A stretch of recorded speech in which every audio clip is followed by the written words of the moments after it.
ایک تاجر تھا، اس کا بہت اچھا کاروبار چلتا تھا. دور دور سے لوگ اس کے پاس غلہ خریدنے کے لیے آتے تھے. غلے کا اس کا کام تھا. کاروباری لوگ بھی توجہ سے سنیں، اس کا کاروبار بہت اچھا چلتا تھا. بہت کم ٹائم میں اس نے بہت عزت کمائی اور بہت اونچے لیول کا کاروبار لے گیا.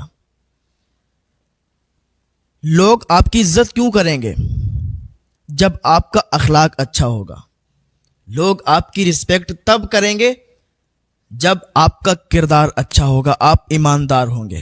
اگر آپ کوئی بھی کام کرتے ہیں، کاروبار کرتے ہیں، تو آپ کو ایماندار ہونا بڑی بات ہے. آپ ایماندار ہونا چاہیے. لوگ خود بخود آپ کی رسپیکٹ کریں گے، آپ کی عزت کریں گے اور آپ کا کاروبار ترقی پکڑے گا، اونچے لیول کا آپ کا کاروبار ہو جائے گا. تو یہ تاجر تھا، کام کرتا تھا، کاروبار کرتا تھا، غلے کا کام تھا. اس کی ایمانداری دیکھ کر لوگ دور دور سے غلہ اسی کے پاس خریدنے آتے تھے. یہاں تک کہ اسے اتنا منافع ہوتا تھا کہ وہاں پر کسی بھی کام کرنے والے کو، کسی بھی غلہ بیچنے والے کو اتنا منافع نہیں ہوا کرتا تھا. اس کے پاس 2 لڑکے کام کرتے تھے. وہ دونوں بھائی تھے. ان کے والد کا انتقال ہو گیا تھا، ان کی ماں زندہ تھی. یہ دونوں یتیم بچے اسی شخص کے پاس کام کرتے تھے اور بہت بھروسے کے یہ دونوں بچے تھے. اچھا، یہ تاجر بھی بہت ہی زیادہ ان بچوں پر بھروسہ کرتا تھا. یہ تھوڑا سا ٹائم ان کو جب ملتا تھا تو اسی تاجر کے پاس آ جاتے تھے، کیونکہ یہاں سے جو پیسے انہیں ملتے تھے اسی سے یہ اپنا گھر چلاتے تھے. ماں کو دیتے تھے جا کے. ماں بھی دوسروں کے گھروں میں برتن مانجتی تھی. ماں کیسی بھی ہو، اپنے بچوں کو پالنے کے لیے، اپنے بچوں کا پیٹ بھرنے کے لیے اس کو کوئی کام کرنا پڑے وہ کام کرتی ہے. کسی حد سے اسے گزرنا پڑے وہ گزر جاتی ہے، لیکن اپنے بچوں کو کبھی اداس نہیں دیکھ سکتی. جب بچوں کے والد کا انتقال ہوتا ہے تو بڑا دقت اور تکلیف آ جایا کرتی ہے. اللہ تعالیٰ جن کے والدین سلامت ہیں انہیں لمبی عمر عطا فرمائے. جن کے والدین دنیا سے رخصت ہو چکے ہیں حالت ایمان کے ساتھ، اللہ انہیں جنت الفردوس میں اعلیٰ سے اعلیٰ مقام عطا فرمائے. اللہ ان کی قبروں کو تا حد نظر کشادہ فرمائے، ان کی قبروں میں ٹھنڈک عطا فرمائے. تو یہ تاجر کیا کرتا تھا؟ روز دن بھر میں بہت زیادہ غلہ یہ بیچا کرتا تھا. تو ایک دن کیا ہوا کہ دوپہر کا ٹائم تھا، سناٹا تھا.